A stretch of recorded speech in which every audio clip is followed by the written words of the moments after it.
I'm sure each one of you has been in a situation in which they have witnessed a conflict within a team.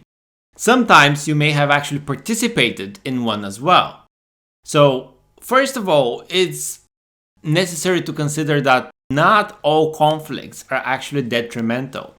There are many cases, many situations in which 2-3 people together bringing a conflict or trying to resolve a conflict would lead to something very productive.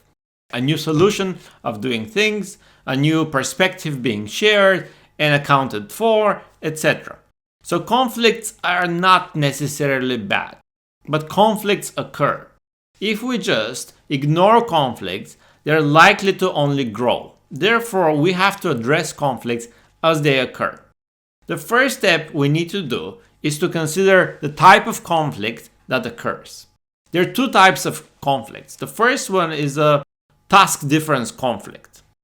Conflicts that are created by how we perceive a given task. Perhaps different people would have different perspectives to how a given task needs to be executed.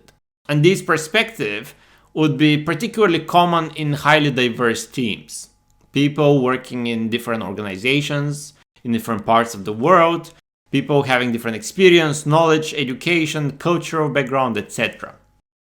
All of these may influence the way we perceive how a task needs to be conducted in an efficient way and the sub-elements of what makes up a task. So these things are very often constructive because then if we get the team members sharing their perspective, this ultimately allows us to pick the most efficient process of all of the ones that are being suggested. Yet we have a more detrimental types of conflicts as well, and these are the type of interpersonal conflicts. These are the different types of values people have, the way they see things in general. Okay, they may have very different values that don't match, and they prevent somebody from regarding or accepting the point of view of somebody else. This is potentially something that creates a deeper problem within the organization that we need to resolve. So how do we resolve that when we're operating in a team? The very first thing we need to do is we need to acknowledge that this problem or this conflict actually exists. And once we acknowledge it, we need to allocate time for this to be dealt with.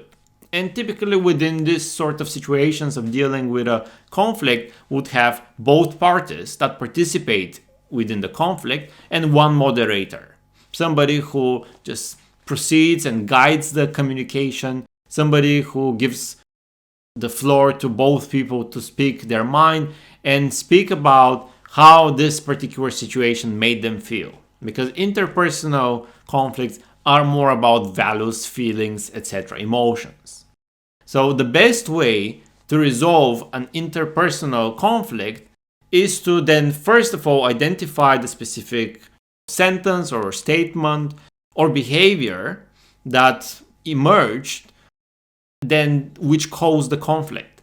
And then, for example, if we have Maria and Alan participating in the conflict, Maria may start off by saying, "This behavior," naming the particular behavior, "made me feel in a particular way."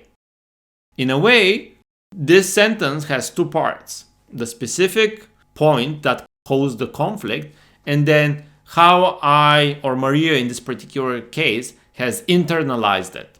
How it made her feel. It's not about Bob, it's about Maria, how it made her feel. And then Bob may say that he understands this particular situation or behavior or act made Maria feel in this particular way, but then he asks her why this has happened.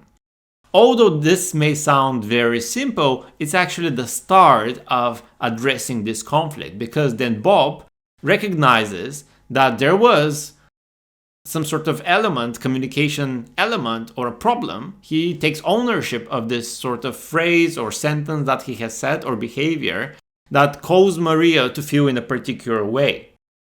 He does not need to agree that Maria feels in this particular way because of his words, but he presents it from her perspective. So in a way, he takes some sort of ownership. Whether ultimately he feels anyone needs to react in a consistent way to what Maria did, this is actually irrelevant. But this is actually starting the resolution of this conflict.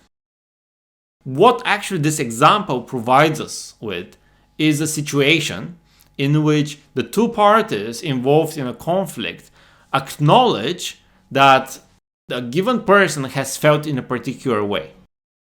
And this acknowledging first how one thing led to another and recognizing the perspective or how the other person internalized the conflict is very important, because this makes both people feel heard by the moderator and by each other. So by recognizing that A led to B, which led to the conflict, then we can prevent A from occurring in the first place. And again, this is very much different from shifting the blame to any one of the participants in that conflict. I hope you enjoyed this short video, and let's catch up in the next one.